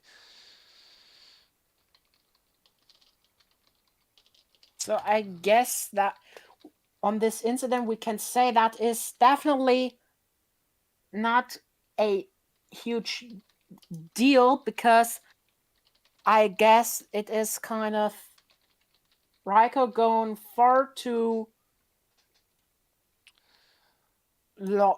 maybe taking the curve far too long. We can't say that at the end if that's the reason or not, for obviously, because we don't know what exactly happens. But when we look again on this POV, we can see that it's definitely going to be some discussion, because we see that Raiko wants to go to the left. I guess it's a race incident. You will see. Yeah, I mean, in my Anyway, opinion, I think it's extra. It just adds a little extra comedic value to the incident that despite what it looks like, they were kind of just driving into each other, except they both managed to somehow go in the same direction despite all of that. It was kind of funny to watch, but I'm going to be completely honest. From my point of view, Hubert did... Yeah, it was front wing to rear wheel, and in my opinion, I've read a lot of arguments on the internet about how space should be given, and a lot of the time, a lot of people say that space is only really warranted if you're front wheel next to front wheel or past it. And that's not what happened in this case. I think we can go back to from the clip to our discussion podium and close down this stream. So, or yeah, that's is there something we have to discuss? Stream, but I think we're just gonna wait for a few seconds because Said is still typing the interview, and then when he answers that one, we'll oh well, end the stream. Sorry. So say family comes first in this case. But what do you think just of your forgot chances that we have the that? interview, so I'll have literally to stop someone coming in the room at in a 7. few seconds. I can hear it coming. Who will come into the room? Who will come into the room?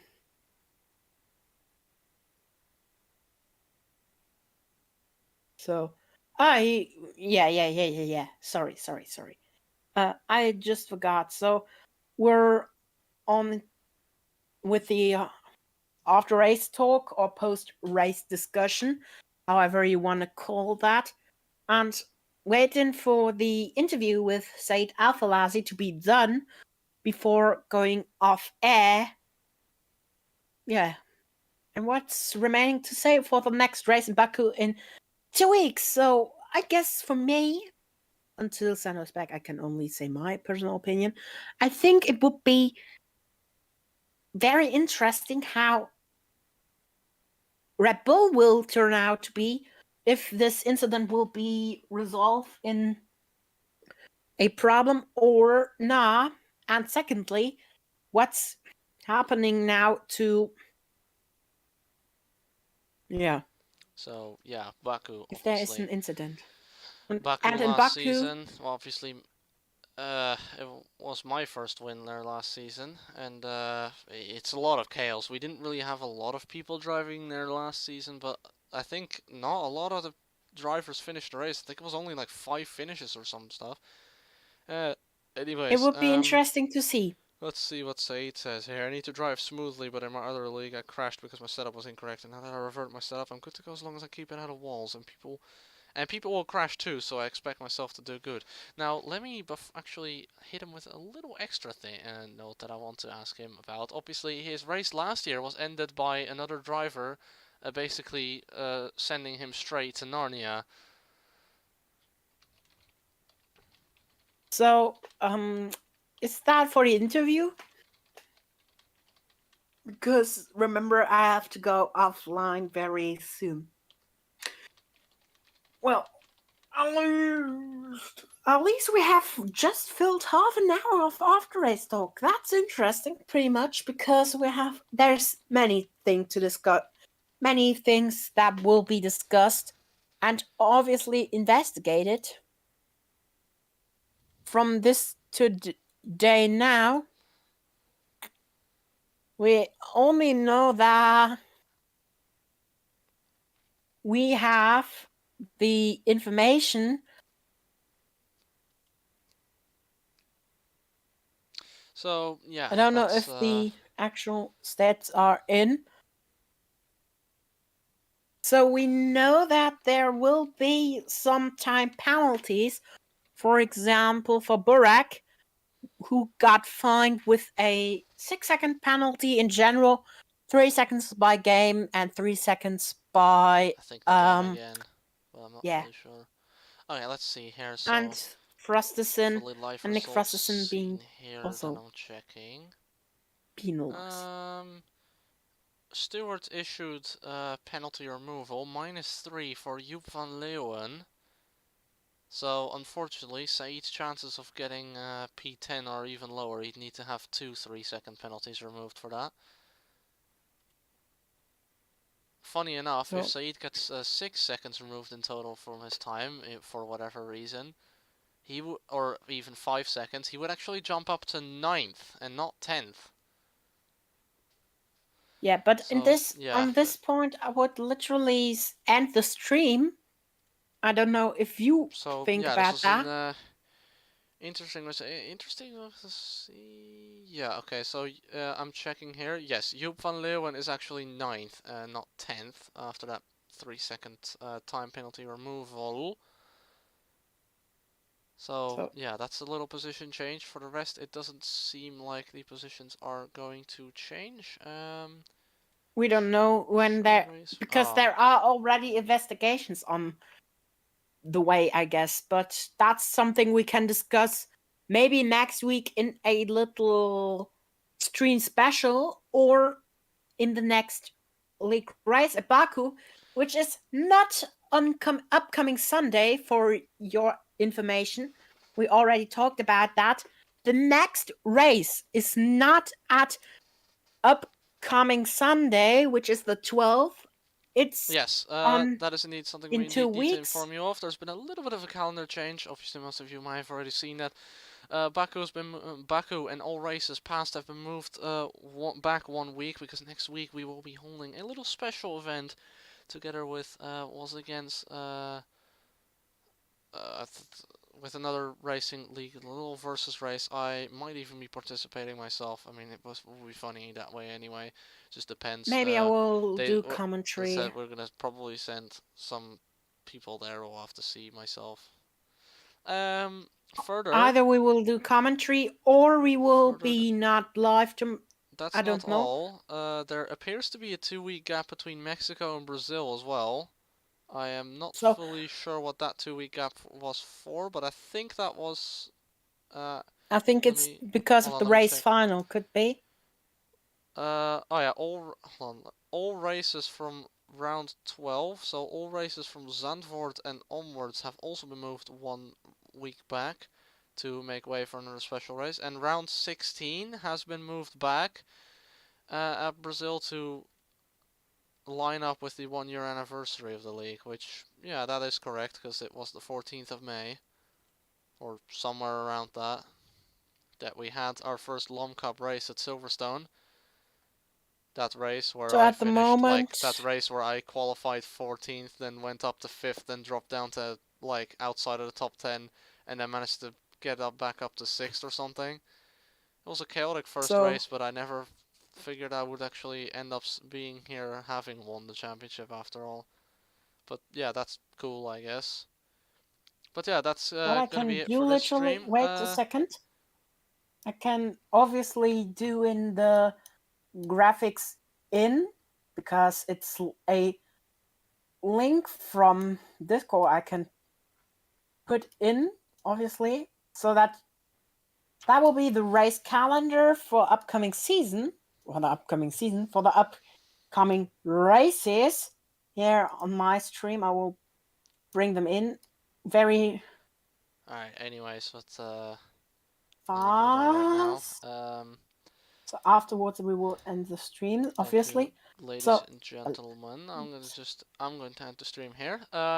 This was a fun time. We had a good racing today. It was a bit of a slow burner, but just like in the previous 3 or so races, it all came together in the last few laps with absolute chaos hitting the whole grid. It was fun. It was wild. whoopsie. We've seen a lot of stuff, and we have a 1-point battle for the championship lead going into the next race. This is AZcom Live. Anyway, Thank you for watching the race of Bahrain here, Season 2, Round 5 of the Lom1138 Cup, and we'll see you at Round 6 in 2 weeks at the Baku City Circuit. Goodbye. goodbye.